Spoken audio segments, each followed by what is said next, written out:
আসসালামু আলাইকুম গাইস, আশা করি আপনারা সবাই ভালো আছেন। আলহামদুলিল্লাহ আমিও ভালো আছি। তো আমার প্রিয় মানুষের আবদার, রাত্রের এখন বাজতেছে 11টা, রাত্রের 11টা বাজে তার আবদার। তো আজকে 10টা বাজেই ভাতটা খাওয়া শেষ, তারপরে 11টা বাজে তার পরোটা খাইতে ইচ্ছা করতেছে, সে নাকি পরোটা খাইবে। তো আমার প্রিয় মানুষ বলতে কথা, তো 11টা বাজুক আর রাত্রে 1টা বাজুক, তার জন্য তো বানাইতেই দেবো। সেই মানুষটা যখন আমার জন্য সারা দিন রাত পরিশ্রম করে, আমাদের জন্য সুখের জন্য অনেক কষ্ট করে, তা আমি স্বাভাবিক এতটুকু কষ্ট করতে পারবো না?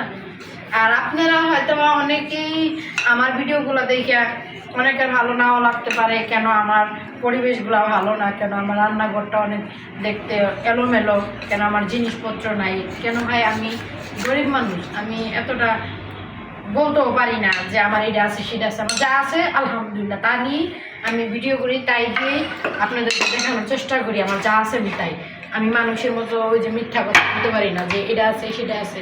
আমার যতটুকু আছে আমি ততটুকু দিয়ে আপনাদেরকে দেখানোর চেষ্টা করি। তো আপনারা কেউ বাজে কমেন্ট করেন না যে আমার রান্না করে এটা না সেটা না। আর আমার যেহেতু একটা ছোট্ট বাবু আছে, এই কারণে আমার ঘর দর সবসময় এলোমেলো থাকে।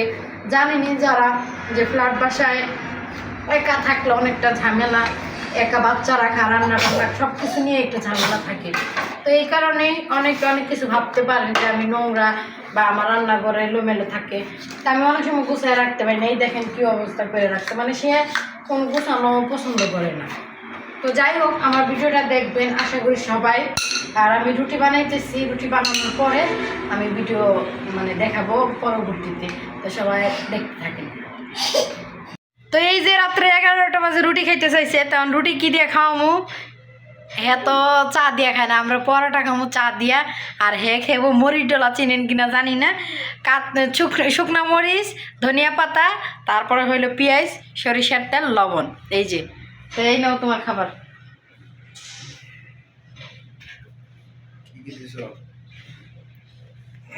কখন যে এত রাত্রে তোমার জন্য বানাই দিছি, খুশি হও নাই? হ্যাঁ, বহুত বহুত শুক্রিয়া। কিছু বলো সুন্দর করে। বহুত বহুত সবাইকে আমন্ত্রণ জানাচ্ছি আমাদের এই ব্লগ ভিডিওতে। আর হলো ঘুমাইছিলাম, ঘুমের থেকে ডাইকে ওঠাই হঠাৎ করে রুটি বানাই খাওয়াইতেছে। তুমি না আগে আমার বললা রুটি খাওয়ার জন্য? যাই কইছিলাম তো, আগে কইছিলাম, পরে ঘুমাই গেছিলাম, পরে অহনকে আবার দেখি রুটি বানায় নিয়ে এসে লাল মোরগ জব করে। কি করবো, আমরা তো গরিব মানুষ, এই কারণে হলে আমরা মুরগি খেতে পাই না, লিগে লাল জিবলাই বানিয়ে দিয়েছে, আমি খামো, আপনারা ধৈর্য ধরে দেখবো। আর যাই হোক, উনি খাক, আপনারা কেউ নজর দিয়ে না। আর আমরা কি খামো, আমরা 3 বইনে তো দেখাই। এই যে হইল, এইখানে হইল চা আমাদের জন্য, আর এই হইল রুটি ভাজতেছে, আর এই হইলো আগের রুটি, আর পরোটা বানাইতেছে। তো সবাই ভালো থাকবেন, আর বেশি বেশি করে আমাদের চ্যানেলটিকে সাবস্ক্রাইব করে দিবেন, আর অবশ্যই আমাদের পাশে থাকবেন। ধন্যবাদ সবাইকে। একটা লাইক দিবেন লাবণীর জন্য, ঠিক আছে?